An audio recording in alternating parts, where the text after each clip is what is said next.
Hello students, राजनीति विज्ञान विषय की इस कक्षा में आपका स्वागत है। यूनानी विचारक प्लेटो के जीवन परिचय व रचनाओं से संबंधित इस दूसरे वीडियो में हम प्लेटो की रचनाओं पर संक्षेप में चर्चा करेंगे। प्लेटो द्वारा रचित ग्रंथों की संख्या लगभग 36 या 38 है। इनमें से 28 प्रामाणिक ग्रंथों का यूनानी भाषा में संपादन बर्नेट द्वारा किया गया है। वहीं इन रचनाओं का अंग्रेजी में अनुवाद बेंजामिन जोवेट द्वारा किया गया है।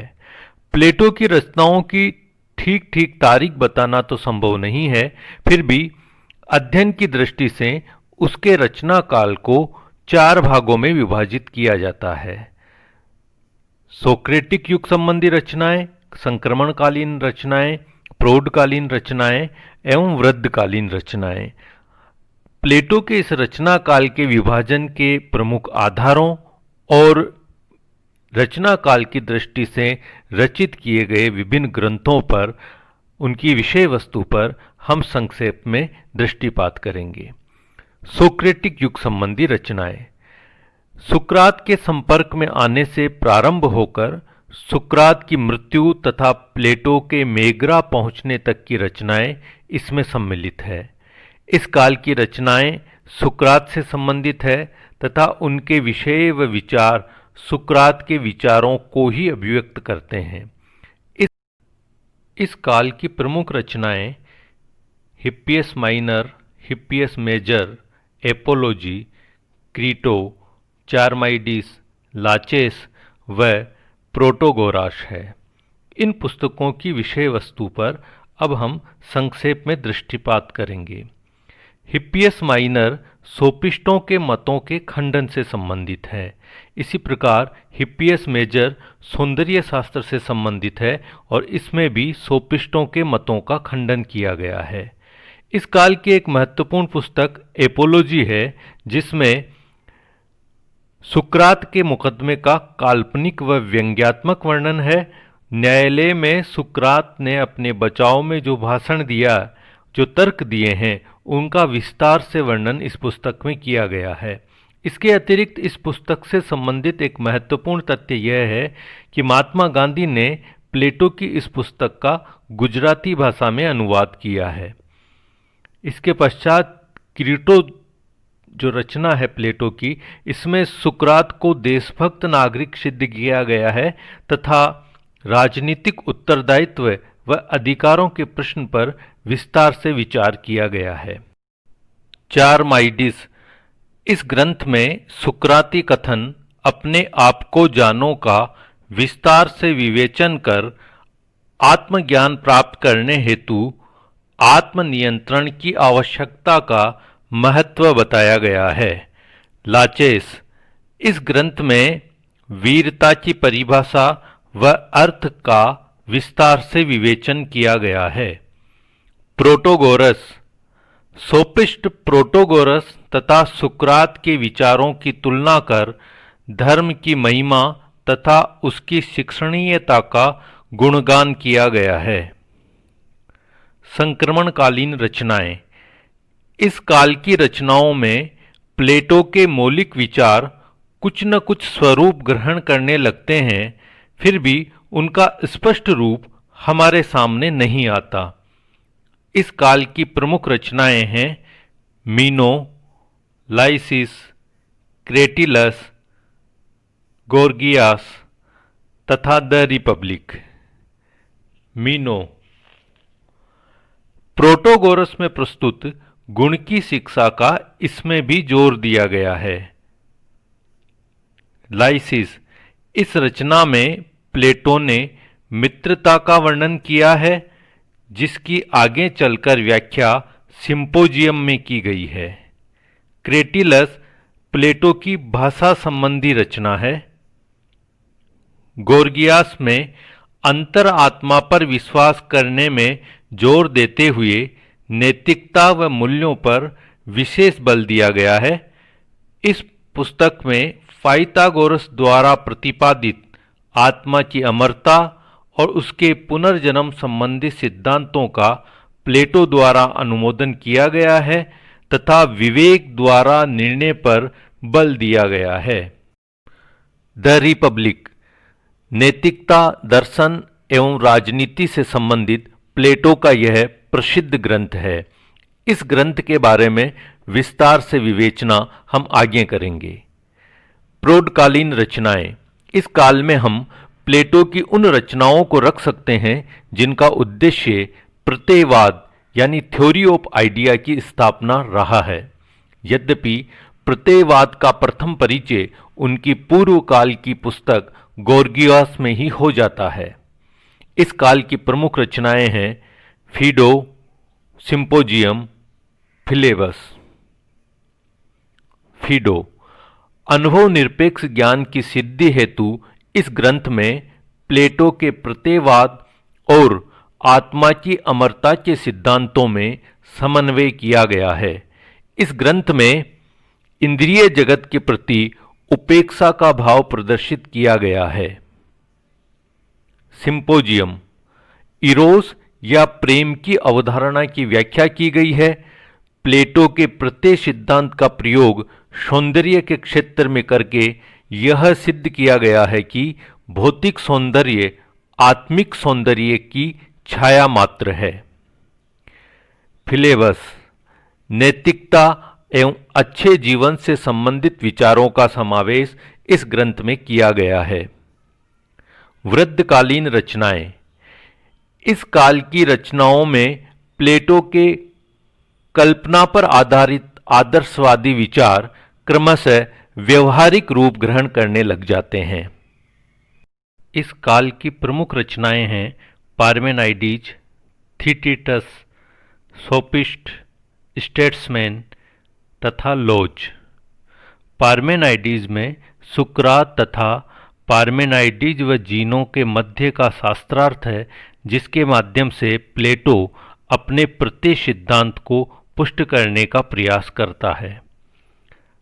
थीटिटस रचना में प्लेटो के ज्ञान के आदर्श का वर्णन किया गया है। सोफिस्ट थीटिटस ग्रंथ का ही विस्तार है। स्टेट्समैन तथा लोज राजनीति शास्त्र से संबंधित पुस्तकें हैं, जिनका हम विस्तार से अध्ययन करेंगे। इस प्रकार प्लेटो के रचना काल एवं उसकी रचनाओं के विषय वस्तु पर संक्षेप में दृष्टिपात करने के पश्चात हम उसकी राजनीतिक दर्शन से संबंधित 3 महत्वपूर्ण पुस्तकों का विस्तार से विवेचन करेंगे। द रिपब्लिक, स्टेट्समैन व लोज। द रिपब्लिक ईसा पूर्व 386 वर्ष में इसे लिखा गया माना जाता है। ग्रीक भाषा में इसका शीर्षक पोलिटिया है तथा इसका उपशीर्षक ग्रीक भाषा में डिकाएग्रस पोलिटिकास है, जिसका अंग्रेजी रूपांतरण कंसर्निंग जस्टिस या न्याय से संबंधित है।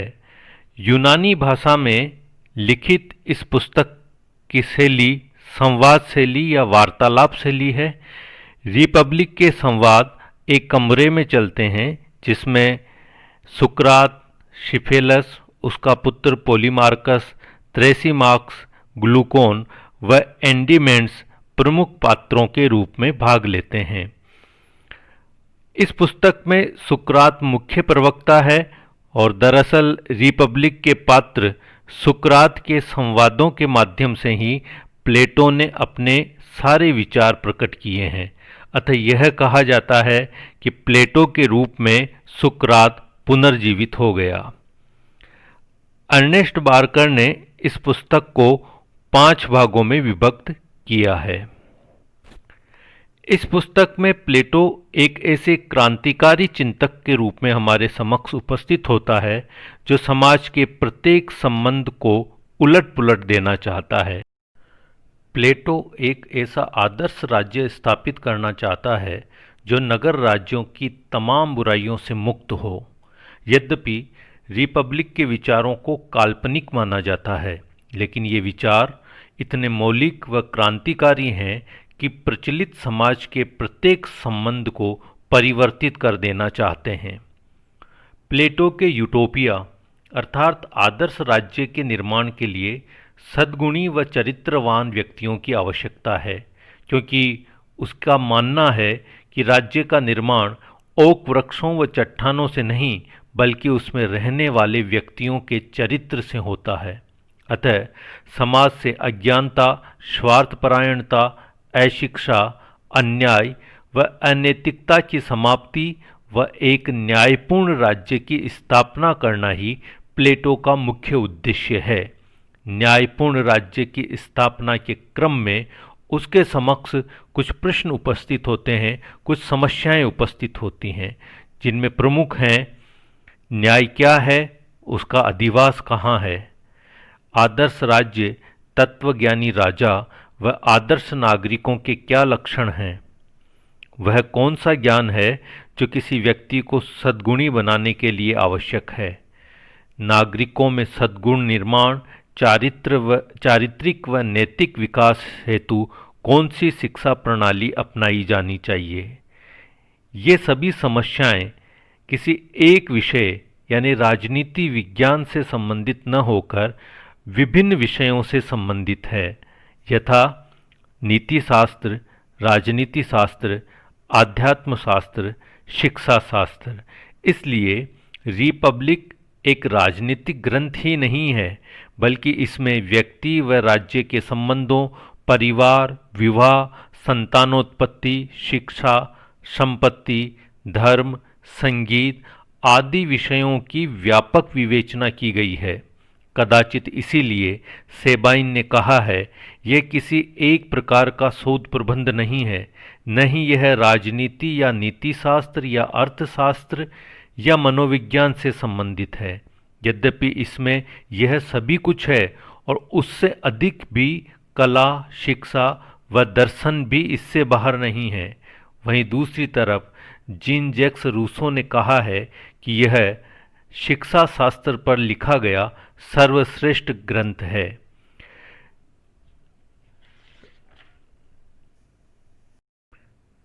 विषय वस्तु की इस व्यापकता के बावजूद रिपब्लिक की प्रमुख समस्या न्याय के स्वरूप तथा उसके अधिवास की खोज है। प्लेटो की न्याय की अवधारणा, शिक्षा व साम्यवाद के सिद्धांत, दार्शनिक राजा का सिद्धांत तथा आदर्श राज्य की अवधारणा इसी पुस्तक में समाहित है। प्लेटो के रिपब्लिक का रचना काल तथा भारतीय राजनीतिक विचारक आचार्य कौटिल्य की अर्थशास्त्र का रचनाकाल लगभग एक समय का ही है और रचना का उद्देश्य भी समान है।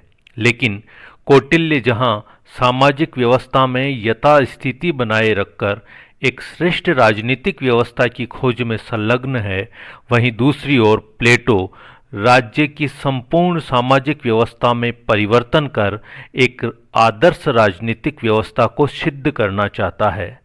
प्लेटो दरअसल एक अच्छे व्यक्ति के निर्माण के आधार पर एक अच्छे राज्य की स्थापना करना चाहता है। रिपब्लिक के बारे में अनेक विद्वानों ने अतिशयोक्तिपूर्ण टिप्पणियां की है, जिनमें हजरत उमर की यह टिप्पणी महत्वपूर्ण है कि सब पुस्तकालयों को जला दो, क्योंकि उनका ज्ञान इस पुस्तक में आ गया है। प्लेटो के राजनीतिक चिंतन से संबंधित दूसरी महत्वपूर्ण पुस्तक है स्टेट्समैन। इस पुस्तक का यूनानी भाषा में शीर्षक है पॉलिटिकास।